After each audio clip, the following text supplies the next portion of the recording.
Hello friends, joint family Chowdhury পরিবারে তোমাদের সবাইকে স্বাগত জানাচ্ছি। আর আবার একটা নতুন ভিডিও নিয়ে চলে আসলাম। আর তোমাদেরকে আগের ভিডিওতে জানিয়েছি এবার আমরা ত্রিপুরাতে ঘুরতে বের হয়েছি, সেই জন্য ঘোরার ভিডিওই দিচ্ছি। তো আমরা দেখো আগের দিন তো গেছি রাজবাড়ি আর জগন্নাথের মন্দির। তো আর এটা হচ্ছে পরের দিন আমরা সকালবেলা বের হয়েছে যাচ্ছি ত্রিপুরা মায়ের বাড়িতে। আরও দেখি কোথায় কোথায় যায়, বলেছে 3-4টা স্পটের কথা। আচ্ছা দেখি, তোমাদেরকে বলবো নিশ্চয়। তো তবে যেতে যেতে গাছ মানে এত সুন্দর প্রাকৃতিক দৃশ্যতে ভরা, গাছগাছাড়া এই যে দেখো মানে অপূর্ব সুন্দর। সেই জন্যই আমি এগুলো তোমাদেরকে দেখাচ্ছি, শেয়ার করছি। আর এগুলো হচ্ছে রাবার গাছ।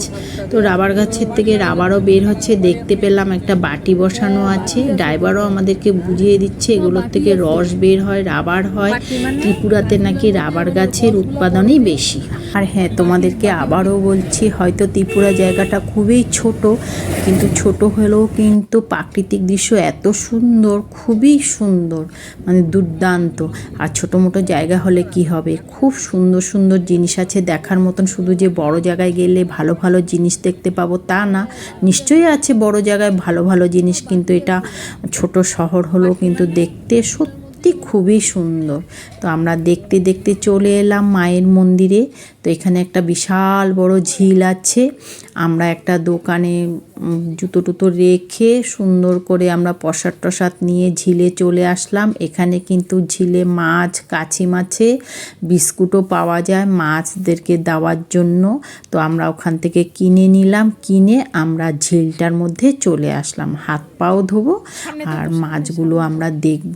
তো সাথে দিয়ে দিচ্ছে এই যে বিস্কিটগুলো টুকরো টুকরো করে দিচ্ছে। এই যে দেখো, এখানে সবাই বলছে যে আমরা জিজ্ঞাসা করেছিলাম যে মাছ খায় না, এখানে কিন্তু মাছ কেউ খায় না। এখানে মাছ খেলে নাকি একজনকে খেয়েছে, নির্বংশ হয়ে গেছে। তো এখানের মাছ কেউ খায় না।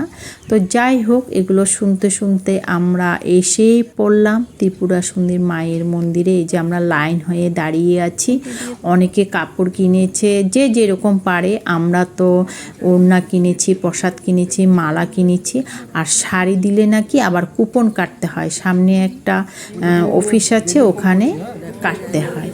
তো যাই হোক, দুই দিকে আছে, একদিকে দেখার ব্যবস্থা, একদিকে পুজো দেওয়ার ব্যবস্থা। অনেকে তো মানে দেখার যেদিকে ব্যবস্থা আছে সেখানেও মাকে দেখার জন্য পুজো দিতে চলে এসেছে। এখানের আবার গাইডরা বলছে ওইদিকে যান, ওইদিকে যান। আর ক্যামেরা মানে সব দিকে ক্যামেরা। এই যে দেখো, আমিও মাকে মানে ফটো উঠাবো বলে খুব কষ্ট করে, তোমরা লক্ষ্য করো, আমি ফটো উঠিয়েছি, তোমাদেরকে দেখিয়ে দিলাম আমার ভিডিওর মাধ্যমে। তো দেখো অপূর্ব সুন্দর, মাকে দেখতে কিন্তু কি বলবো, সত্যি অপূর্ব সুন্দর। কিন্তু আমরা বেশিক্ষণ দেখতে পারিনি, লোকের ভিড় ছিল। আর কোনো অনুষ্ঠান মানে যেমন পয়লা বৈশাখ আরও কখনো কখনো আরও বেশি প্রচণ্ড ভিড় হয়। আমরা তো তবু সুবিধা পেয়েছি। আর 8টার থেকে 9টা পর্যন্ত কিন্তু মন্দিরটা বন্ধ থাকে, তখন নাকি মাকে স্নান করানো হয়। তো আমি যতটুকুন মন্দিরের থেকে যা জানতে পেরেছি তোমাদেরকে ভিডিওর মাধ্যমে বলে দিলাম। তোমরা যদি যাও কখনো, কাপড় যদি দাও মাকে, অফিস থেকে আগে কুপন কাটতে হয়।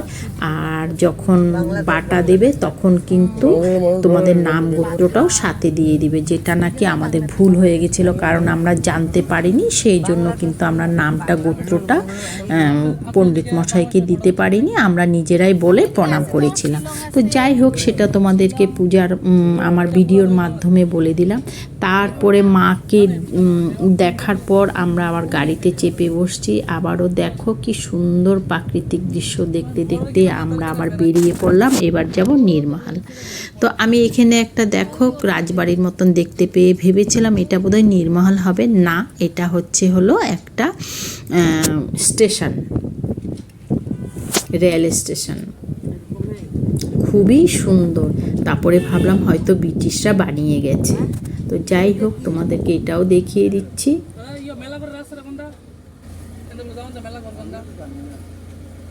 এইদিকে আমাদের ড্রাইভার মহাশয়ের মনে হচ্ছিল একটু ভুল হচ্ছে রাস্তাটা, সেই জন্য এখানে জিজ্ঞাসা করে নিচ্ছিল, কিন্তু না, ঠিক রাস্তাই ছিল, আমরা ঠিক রাস্তায় যাচ্ছিলাম। তো যাই হোক, যাওয়ার সময়ও কিন্তু প্রাকৃতিক দৃশ্যতে ভরা। আর আমার নন্নাস কিন্তু বারবার জিজ্ঞাসা করছিল যে বাংলাদেশের বর্ডারটা কোথায় পাবো, বা এদিকে বাংলাদেশ বর্ডার দেখা যায় নাকি, ওই দিকে বাংলাদেশ নাকি।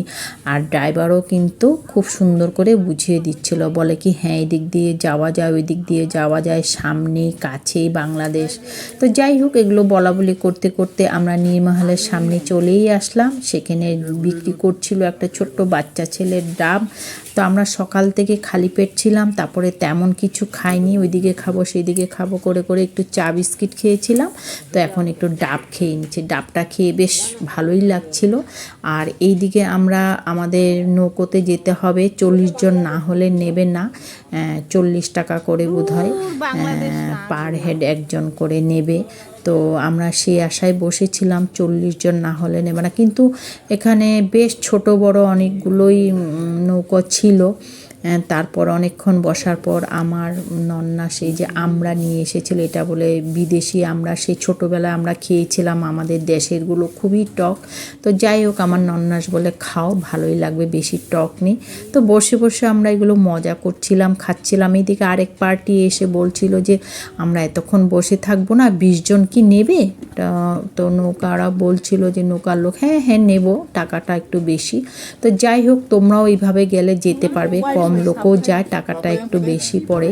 তো আমরা গিয়েছিলাম 20 জন, 120 টাকা করে বোধহয় পড়েছিল। তো অনেকক্ষণ বসে থাকতে হবে 40 জনের আশায় বসলে, তো সেই জন্য আমরা কিন্তু 20 জনেই গেছি। দেখো জলের স্রোতটা কত সুন্দর, মনে হয় কি হাত দিয়ে ধরে, খুব মজা লাগছিল। আমরা কিন্তু ব্রহ্মপুত্রের সামনেই থাকি, তবুও যেন জলগুলো এত ভালো লাগছিল।